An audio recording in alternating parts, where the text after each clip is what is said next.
사랑하는 성도님 여러분, 영상으로 예배를 드리는 성도님 여러분, 지난 주일부터 우리 교회는 예배당 예배를 다시 시작하게 되었습니다. 오랜만에 함께 모여 예배당 예배를 드리시는 성도님들의 그 반응이 여러 가지였습니다. 매우 은혜로웠습니다. 예배당에서 함께 모여서 예배를 드리니 매우 감격스러웠습니다. 예배당 예배가 이렇게 소중한 줄을 몰랐습니다. 여러 가지 반응들이 있었습니다마는 결론은 예배당 예배가 참으로 중요하다는 말씀이셨습니다. 그렇습니다. 성도님 여러분, 지난 주일에 말씀드린 것처럼 예배는 하나님께서 원하시는 대로 드려야 합니다.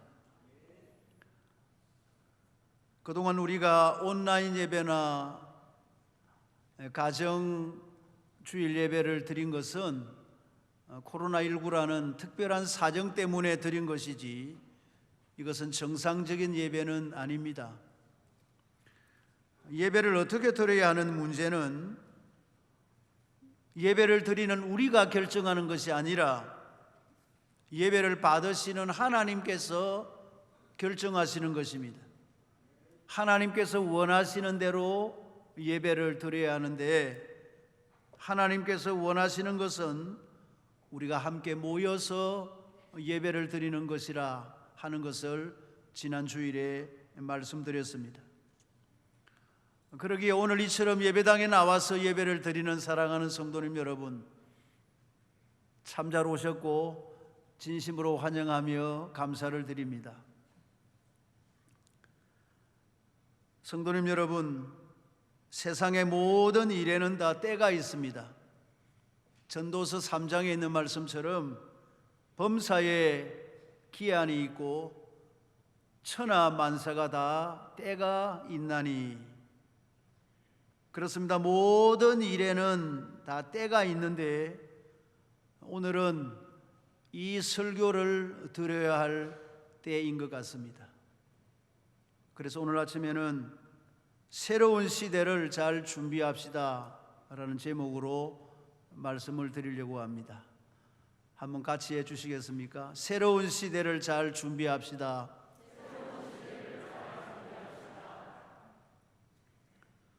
오늘 본문은 이렇게 시작합니다.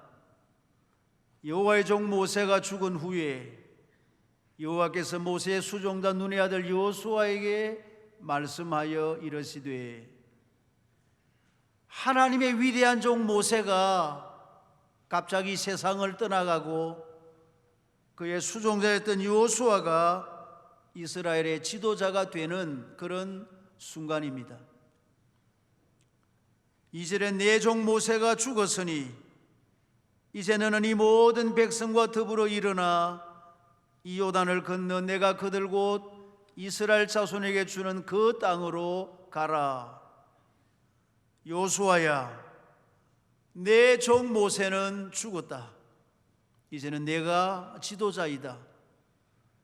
이제 너는 이 모든 백성을 이끌고 저 요단강을 건너 내가 그들에게 주리라고 약속한 가나안 땅으로 들어가거라 하는 하나님의 준엄하신 명령이었습니다.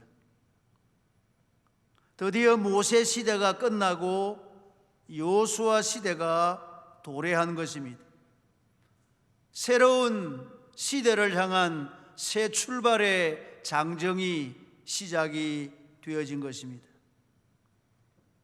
성도님 여러분, 이것은 이스라엘에게 있어서 대단히 중요한 그런 역사적인 사건입니다. 꿈에도 그리던 가나안 땅으로 이제 그들은 지금 들어가려고 하는 것입니다. 도대체 이것이 얼마 만의 일입니까? 하나님께서 가나안 땅을 아브라함에게 주신 후에 그의 손자 야곱 때에 이스라엘 백성들이 애굽으로 들어가서 430년 동안 애굽에서 살다가 40년 광야 생활을 거친 이후에 도합 470년, 장장 470년 만에 약속의 땅 가나안으로 그들이 이제 들어가려고 하는 것입니다. 얼마나 감격스러운 순간이겠습니까? 그런데 여러분, 모세는 가나안 땅에 정말 들어가고 싶었습니다. 얼마나 그가 들어가고 싶었는지 그가 기도하기를 신명기 3장에 보면 구하옵나니 나를 건너가게 하사 요단 저쪽에 있는 아브라함 땅 아름다운 산을 보게 하옵소서. 하나님이여, 저 요단 저쪽에 있는 저 아름다운 땅, 아름다운 산을 보게 해 주십시오. 저로 하여금 가나안 땅에 들어가게 해 주십시오. 모세가 간절히 기도하고 소원하였습니다마는 그럼에도 불구하고 모세는 가나안 땅에 들어가지를 못했다 하는 것입니다. 왜 모세가 가나안 땅에 들어가지를 못했는가? 그것은 그의 시대와 사명이 달랐기 때문입니다. 다시 말하면 모세는 모세로서의 사명이 있었고 여호수아는 여호수아로서의 사명이 있었기 때문에 여호수아는 가나안 땅에 들어갔지만은 모세는 그 땅에 들어가지를 못했다 하는 것입니다. 하나님께서 모세에게 주신 사명이 무엇입니까? 모세는 이스라엘 백성들을 애굽에서 구출해 내어서 430년 동안 광야 생활을 거친 이후에 저 가나안 땅이 내려다 보이는 모압 평지에서 이스라엘 백성들에게 설교를 하고 그들을 가나안 땅에 들여보내는 것이 하나님께로부터 받은 모세의 사명이었습니다. 신명기서에서 너희는 저 가나안 땅에 들어가거든 그 땅에는 우상 숭배하지 말고 하나님을 잘 섬기면서 살아라, 하나님 잘 섬기면서 살아라 하고 이스라엘 백성들에게 설교를 하고 그들을 가나안 땅에 들어보내는 것이 그의 사명이었습니다. 신명기의 설교를 마치자마자 하나님께서는 그를 갑자기 불러가신 것입니다. 신명기 마지막 34장에 보면 모세가 죽을 때에 그의 눈이 흐리지 아니하였고 기력이 쇠하지 아니하였더라. 여러분, 이 말은 모세가 죽을 때가 아니라는 거예요. 모세가 지금 눈이 흐려지고 기력이 쇠해서 죽을 때가 아니라 모세는 힘이 벌벌 넘치고 얼마든지 건강하게 살아갈 수가 있었지만은 하나님께서 그를 갑자기 불러가셨다 하는 것입니다. 그러니 성도님 여러분, 이상하지 않습니까? 하나님께서 모세를 왜 그렇게 갑자기 불러가셨는가 하는 것입니다. 그것은 첫째는 모세가 자기의 사명을 다했기 때문에, 자기의 할 일을 다했기 때문에 불러가신 것이고, 또 하나는 이스라엘 백성들을 가나안 땅에 들여보내기 위해서 하나님은 모세를 불러가신 것입니다. 이미 하나님께서 모세에게 말씀했습니다. 모세야, 너는 가나안 땅에 들어가지 못한다. 머리바의 그 바위 사건 때문에 너는 가나안 땅에 들어가지 못한다고 이미 하나님께서 선언하셨는데, 모세가 살아있으면 이스라엘 백성들이 가나안 땅에 들어갈 수가 없는 거예요. 그래서 하나님께서 이스라엘 백성들을 가나안 땅에 들여보내기 위해서 갑자기 모세를 하나님께서 불러가셨다 하는 것입니다. 이처럼 하나님께서 하시는 모든 일에는 다 때가 있다 하는 것입니다. 때가 있다 하는 것입니다. 사랑하는 성도님 여러분, 하나님께서는 이제 부족한 저를 불러가실 때가 된 것 같습니다. 저의 생명을 불러가시는 것이 아니라 저의 사명을 불러가시려는 것 같습니다. 이런 하나님의 뜻을 깊이 깨닫고 약 넉 달 전에 우리 당의 장로님들에게 저의 교회 사임 의사를 밝혔습니다. 하나님께서 저에게 주신 이제 사명의 기한이 이제 다 되어 가는 것 같습니다. 그래서 내년 2021년 말에 우리 거제교회 담임 목사직을 사임하려고 합니다 하고 당회에 정식으로 말씀을 드렸습니다. 사실은 이 말씀은 우리 온 성도님들 앞에 먼저 말씀을 드려야 되는데 이 코로나 전국 때문에 영상을 통해서 이런 말씀을 드릴 수가 없어서 그동안에 좀 기다리고 있다가 오늘에야 예배당 예배를 드리면서 이 말씀을 드리게 되었습니다. 사랑하는 성도님 여러분, 부족한 제가 이처럼 좋은 우리 거제교회를 왜 두고 사임하기로 결심을 하겠습니까? 하루아침에 순간적인 마음으로 결심한 것이 아니라 오랫동안 하나님께 기도하고 또 저희 가족들과 의논하고 내린 결론입니다. 사임을 하게 된 이유 첫 번째는 저의 목회적 능력 때문입니다. 젊을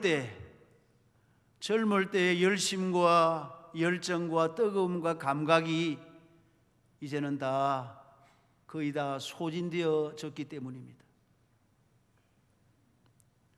사실 저는 요즘 우리 부교역자들의 도움을 많이 받습니다.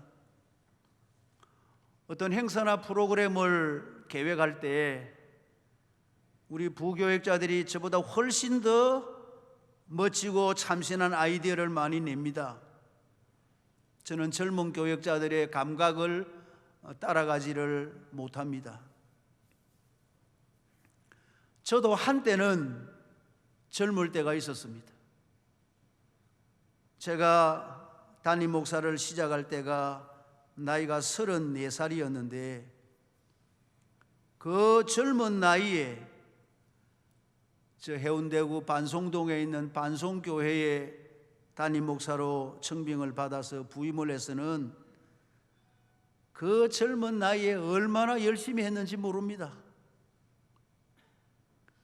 하루에 14가정을 신방을 하는데 아침부터 밤 11시까지 하루 종일 신방을 해도 피곤한 줄을 몰랐습니다. 11시에 신방을 마치면 그 제일 마지막 가정에서 접대를 하신다고 보신탕을 끓여가지고 주기도 하고 여러 가지 음식을 떡 내놓으면 그 접대하시는 분의 성의를 생각해서 밤 11시에 배가 터지도록 먹고 그 다음날 고생을 엄청 많이 했습니다. 그때는 노회에서 각 교회 대항 체육대회가 있었습니다. 그때 거제교회도 대표가 나왔고 반송교회도 대표가 나와서 이 체육대회가 있었습니다. 그때 체육대회가 있기 한 2달 전부터 새벽 기도를 마치고 6시부터 선수들을 전부 소집을 해서는 운동장에서 훈련을 시키고 배구 연습을 하고 그렇게 아주 강훈련을 했습니다. 그때는 가장행렬을 했습니다. 가장행렬. 그래서는 첫 해에는 이 트럭에다가 큰 배를 만들어서 그때 박문수 집사님이 그 큰 배를 만들었는데 자기 차에다가 큰 배를 만들어서 이제 본부석 앞을 이제 그 차가 지나가는 거예요. 지나가면 이제 전부 가장을 해서는 그 위에 예수님께서 서셔서 소리를 질렀습니다. 저 오른쪽으로 그물을 던지라. 그러면 그물을 확 던지면 주일학교 아이들이 물고기 모양을 해가지고 막 돌아다니다가 그물에 걸리고, 첫해 그렇게 해서 반송교회가 우승을 했습니다. 거제교회가 아닙니다 그때. 그 다음 해는 그 트럭에다가 큰 여리고성을 만들어 가지고 또 본부석 앞을 지나갈 때, 그때 이제 유대인 복장을 하고 있던 교인들이 딱 둘러서 가지고는 와 하고 소리를 지르니까 여리고성이 와르르 무너졌습니다. 둘째 해도 우승을 했습니다. 이렇게 지내는데, 그러다가 얼마 되지 않아서 여러분 아시겠습니다만은 교회대학 체육대회가 없어지고 말았습니다. 요즘에 교회들이 담임교육자를 청빙할 때 보통 40세 이상, 45세 이상 이렇게 연령을 기준을 정합니다마는 제 경험상으로는 그 연령이 맞지 않습니다. 제가 제일 열심히 목회했을 때가 30대였습니다. 우리 예수님도 30에서 33세에 공사역을 완성하셨습니다. 세례 요한도 그 젊을 때에 순교를 당하고 일생을 바쳤습니다. 그런데 그로부터 30년이 지난 지금 그런 열정과 열심과 뜨거움과 감각이 다 이제는 떨어진 거예요. 그런 열심을 지금은 가질 수가 없다 하는 것입니다. 이것이 저의 첫 번째 사임의 이유입니다. 두 번째는 주변 환경의 변화 때문입니다. 우리 성도님들께서 보시고 아시는 것처럼 우리 주변은 환경이 급속도로 지금 변화되고 있습니다. 2년 뒤인 2022년에는 이 맞은편에 쌍용 아파트가 450세대가 이제 완공이 됩니다. 그리고 2024년에는 저 위에 4,000세대의 아파트가 들어설 예정입니다. 이 아파트들은 부산에서 최상의 고급 아파트들이 지금 들어설 예정입니다. 이런 엄청난 변화를 위해서 우리 교회가 지금부터 서서히 준비를 해야 되는데, 감사한 것은 지금 다음 세대를 위한 문화 공간과 아이들 놀이 공간을 지금 만들고 있는 것은 얼마나 다행스러운 일인지 모릅니다.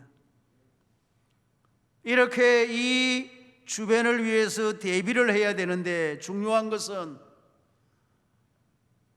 제가 이것을 준비를 해야 되느냐, 아니면 젊고 유능하고 능력 있는 후임 목사님이 와서 이것을 준비해야 되느냐고 생각했을 때, 이것은 내가 해야 될 몫이 아니다.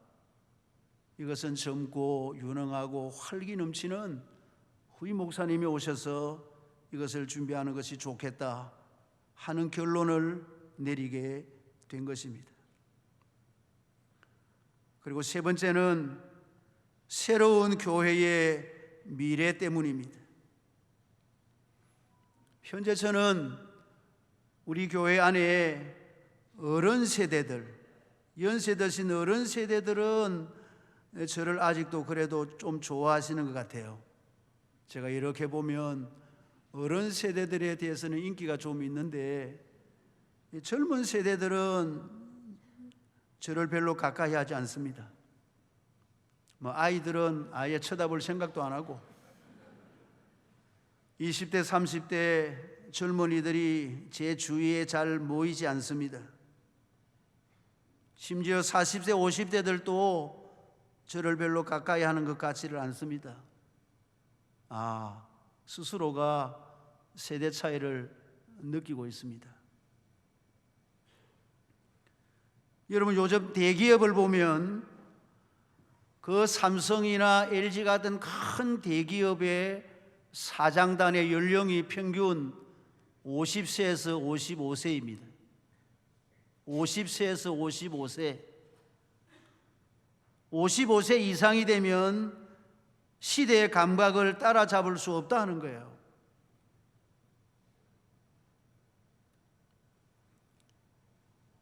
그리고 지금 젊은 후배 목사님들이 많이 올라오고 있는데, 여러분, 제가 우리 교회에 부임했을 때가 20년 전에 45세였습니다.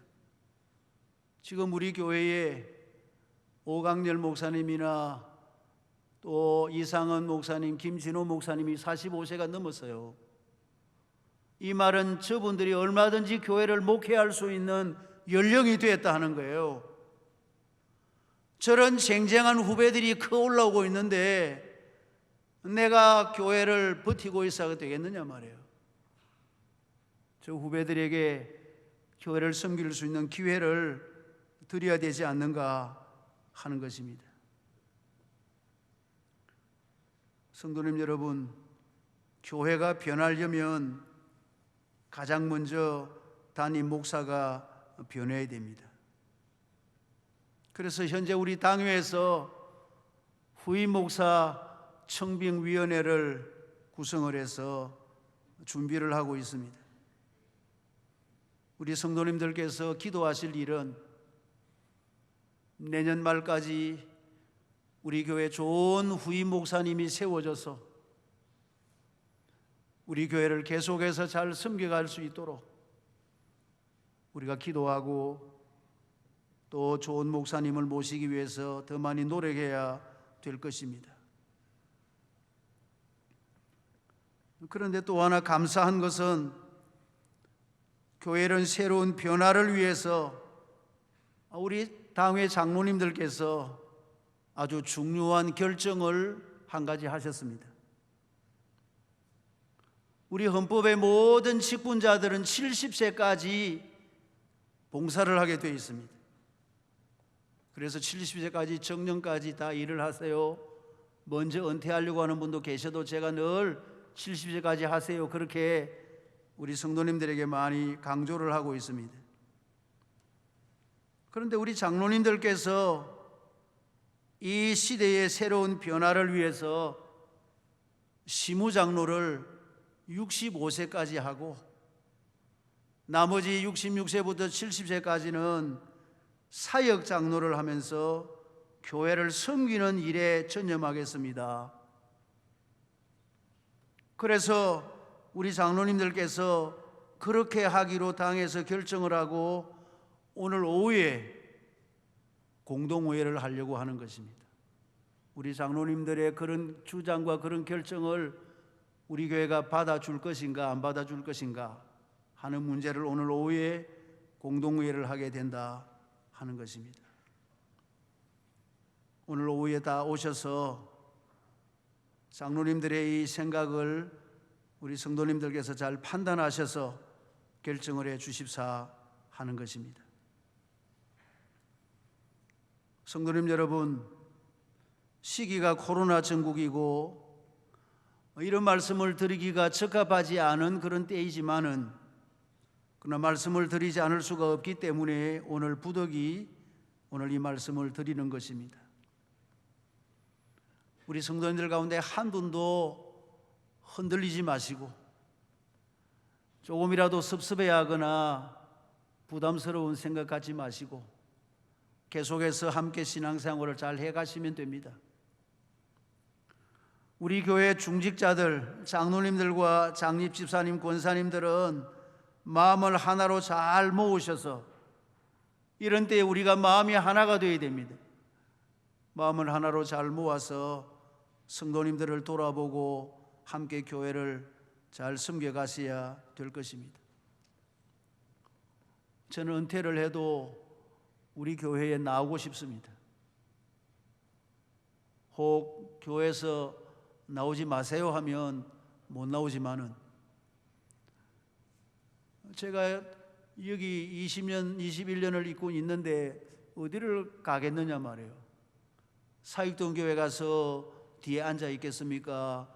온천교회 가서 앉아 있겠습니까? 그 가서 앉아 있으면 그 교인들이 저 목사님은 자기 섬기던 교회 안 가고 여기 말라 왔노? 이러지 않겠습니까? 그리고 저에게 장례를 부탁한 어른들이 여러분이 계십니다. 목사님, 제 장례를 꼭 해주셔야 됩니다. 그래서 저에게 장례를 받으시려면 내년 말까지 죄송하지만은 천국에 가시든지, 천국에 안 가시려면 유언을 해 놓으셔야 됩니다. 내가 죽거들랑 저 옥 목사에게 장례를 좀 부탁해라, 자녀들에게. 그러면 이제 제가 후임 목사님에게 양해를 구해서, 후임 목사님 제가 저렇게 유언을 하셨다는데 제가 장례해도 되겠습니까? 목사님 장례하세요. 그러면 제가 장례할 수가 있으니까 혹 저에게 장례를 꼭 받고 싶은 분이 계시면 자녀들에게 유언을 남기셔도 됩니다.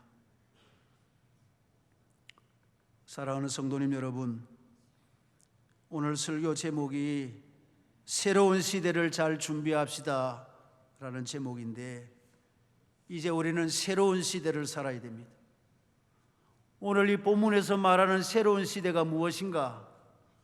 모세 시대가 끝나고 여호수아 시대가 시작되는 것이 새로운 시대입니다. 다르게 말하면 광야 시대를 끝내고 가나안의 시대를 살아가는 것을 새 시대라고 말합니다. 여러분, 광야 시대가 어떤 시대입니까? 여러분, 광야 시대라는 시대가 도대체 어떤 시대입니까? 광야 40년 동안 하나님께서 이스라엘 백성들에게 엄청난 이적과 기사를 보였습니다. 낮에는 구름 기둥이, 밤에는 불 기둥이 그들과 늘 함께 했습니다. 그들이 눈으로 직접 보았습니다. 아침마다 만나가 내렸습니다. 메추라기 새들이 날아다녔습니다. 반석에서 물이 터져 나왔습니다. 엄청난 기적을 40년 동안 체험해서도 그들은 늘 원망하며 불평했던 것이 광야 시대였습니다. 광야 시대의 특징이 뭔가? 원망과 불평이었습니다. 사랑하는 성도님 여러분, 지금 하나님께서 우리에게 얼마나 엄청난 이적과 기사를 보여주고 있습니까? 우리가 하나님의 은혜가 아니면 햇볕을 받을 수 없고 공기를 호흡할 수 없으며 음식을 먹을 수 없습니다. 자주 드리는 말씀이지만은 내 몸에 피를 내가 흐르게 할 수 없고 내 심장의 박동을 내가 뛰게 할 수 없습니다. 엄청난 하나님의 은혜와 축복을 받고 살면서 늘 마음속으로 원망하며 불평하고 산다면 이것은 광야 시대를 살아가는 것입니다. 이제는 이런 광야 시대를 우리가 다 청산하셔야 될 줄로 믿습니다. 그 엄청난 하나님의 은혜를 생각하면서 범사에 감사라는 말씀처럼 감사하면서 살아야지. 왜 이스라엘 백성들처럼 원망하며 불평하며 살겠습니까? 그냥 감사하시면서 사는 것입니다. 여러분, 가나안의 시대는 어떤 시대입니까? 가나안의 시대는 정복의 시대입니다. 여러분, 이스라엘 백성들이 가나안 땅에 들어가지 못하고 광야에서 살았던 이유가 그 가나안 족속들이 무서워서 겁이 나서 못 들어간 거예요. 겁이 나서. 그런데 이 여호수아의 인도를 따라서 가나안 땅에 들어가서 처성 여리고를 와 소리를 지르서 무너뜨리고 그 7 족속들을 다 쳐서 가나안 땅을 정복한 것이 바로 가나안의 시대입니다. 가나안의 시대가 뭡니까? 하나님께서 함께 하시는 시대고 영적인 싸움에서 승리하는 시대고 가는 곳마다 정복하는 시대가 바로 가나안의 시대라 하는 것입니다. 우리가 이제는 가나안의 시대를 살아가야 된다 하는 것입니다. 이스라엘 백성들이 벌벌 떨던 가나안 족속들이 어떻게 했는지 아십니까? 여호수아 10장에 보면 가나안 족속들이 혀를 놀려 이스라엘 자손을 대적하는 자가 없었더라. 아무도 대적을 하지 못했습니다. 가나안 족속들이 말로서도 혀를 놀려서 대적하는 자도 없었어요. 이스라엘 백성들을 보면 벌벌 떨었습니다. 지금 우리 사회에서 교회를 향하여 혀를 놀려 대적하는 자들이 많은데 아직도 우리가 가나안의 삶을 살지 못하기 때문입니다. 가나안의 시대는 여호수아 10장 42절에 보면 여호와께서 이스라엘을 위하여 싸우셨으므로 여호수아가 이 모든 왕들과 그들의 땅을 단번에 빼앗으니라. 여호와께서 이스라엘을 위하여 싸우셨으므로 하나님께서 싸워주시는 싸움, 단번에 승리하는 싸움, 이것이 바로 가나안의 시대인 것입니다. 뿐만 아니라 여호수아 21장 44절에 그들의 모든 원수들 중에 그들과 맞선 자가 하나도 없었으니 아무도 가나안 족속들이 이스라엘 백성들을 맞설지 못했어요. 왜? 하나님께서 함께 하시니까.